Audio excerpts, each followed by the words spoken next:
Stephanie from Southern Girl Cooks, and I am back with another great video.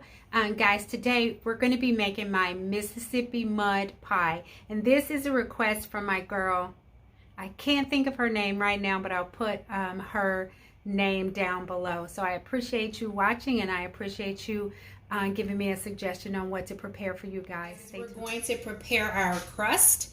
And so the crust has just a few ingredients. It's got 1 cup of chopped pecans, which we're going to go ahead and dump in our bowl. The next thing we're going to do is we're going to add 1/2 cup of all-purpose flour. Add that in there. And then we have 1 stick of butter, and you cooks know that 1 stick of butter is 1/2 cup of butter.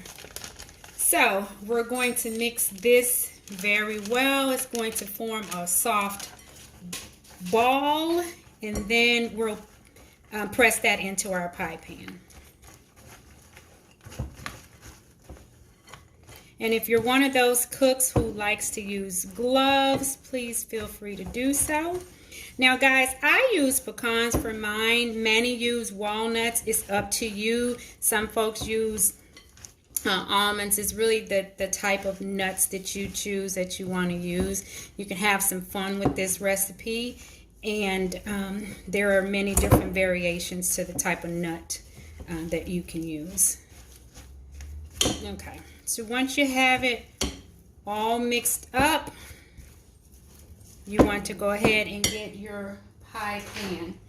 So I use a 9-inch pie pan and press this into the pie pan. Now, Diamond makes a prepared walnut crust. If you want to save some time, you can use that. But I like to do as much from scratch as I possibly can.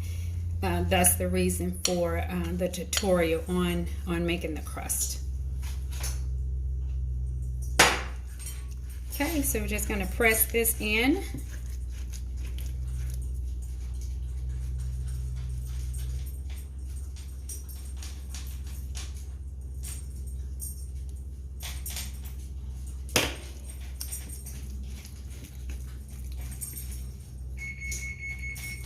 Oh, sounds like our oven's about ready.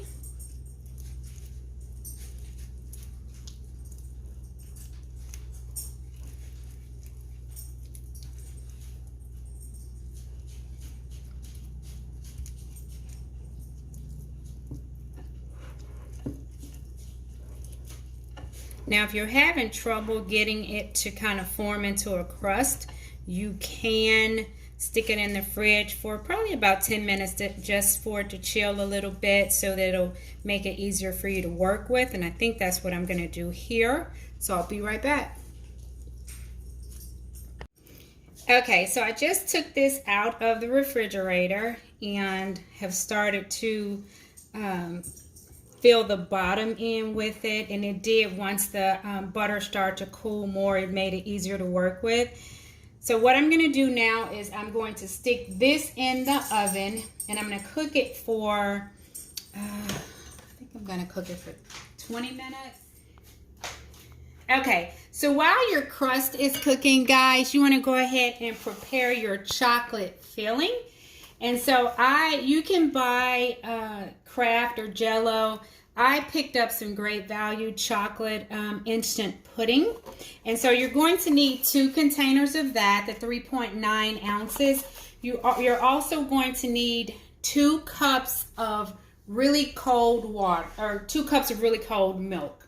So what you're going to do is you're going to put the pudding in a bowl. You're going to add the cold milk to it and whisk it, and you're going to allow that to set S-E-T, for at least 5 minutes. The longer that it sits, the longer or the thicker it'll be. So go ahead and whisk that together. I'm having difficulties talking today. I don't really know why, but anyway.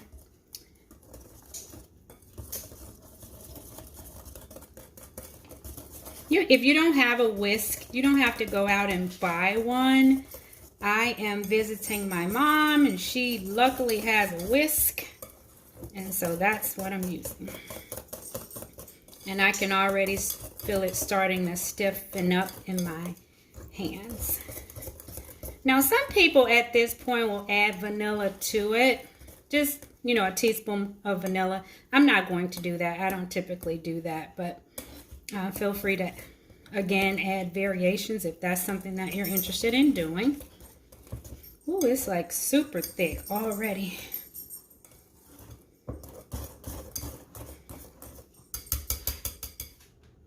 Okay, guys, so the next thing you want to do is you want to get 8 ounces of cream cheese. Again, I am using Great Value, but you can use Philadelphia cream cheese if that's what you want to do. You also want to get confectioner sugar. So I have 1 cup of. So what you're going to do is you have your cream cheese and it's softened to room temperature. You're going to add in 1 cup of confectioner sugar, and you're going to mix it until they are smooth.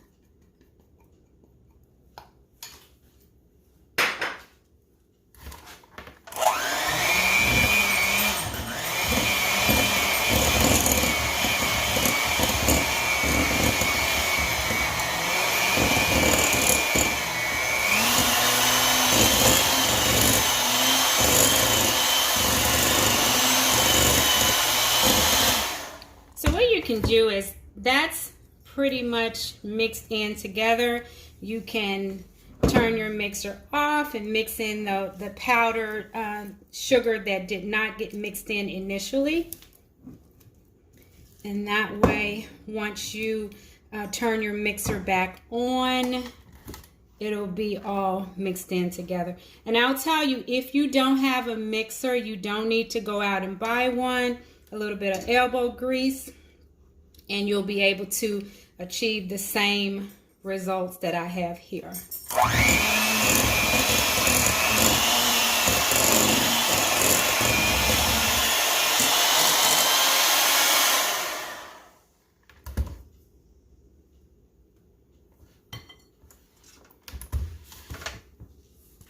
Okay, so now what I've done, guys, is I've taken the crust out of the oven. I've allowed it to cool down for about 15 minutes. Now what we're going to do is we're going to add our chocolate pudding mix on top. We're going to just spread it right over the crust. And what I like to do is after this is thickened in the fridge, I like to get the mixer, the hand mixer, and just mix it up so that it's smooth. It makes for a nicer presentation when it's smooth.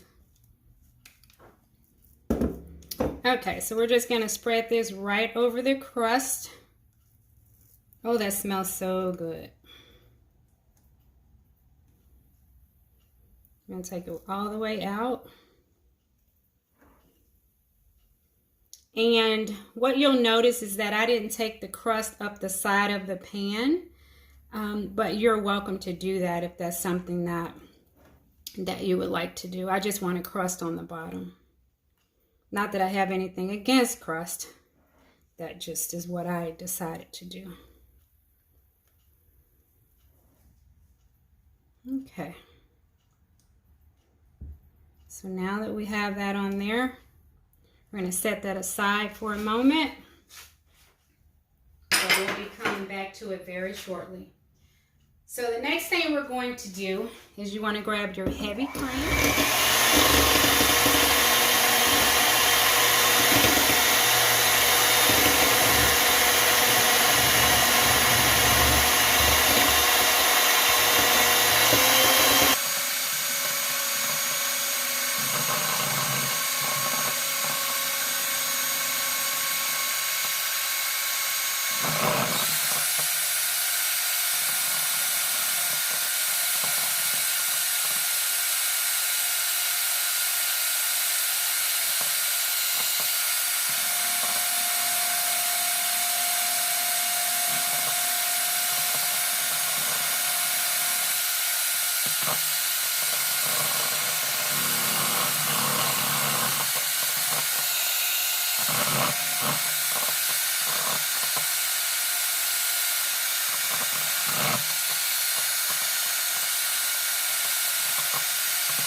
Now, some people just grab some Cool Whip and omit whipping up the heavy cream.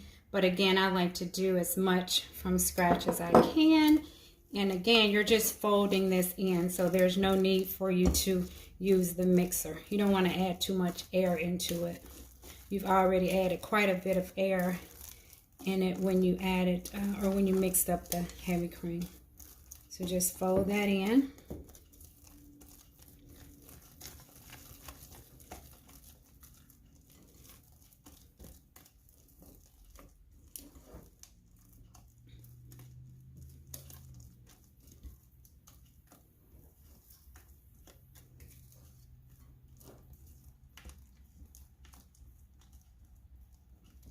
Okay.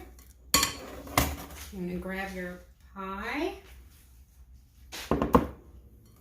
Spread this on top. Allow it all to chill. And you're done.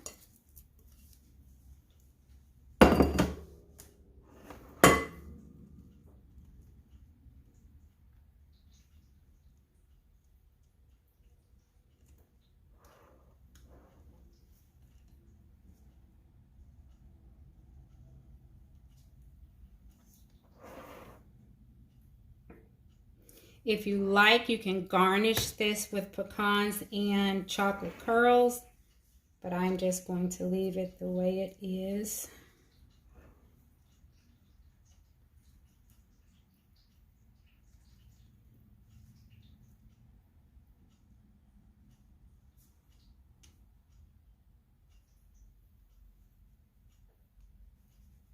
And that is your Mississippi mud pie.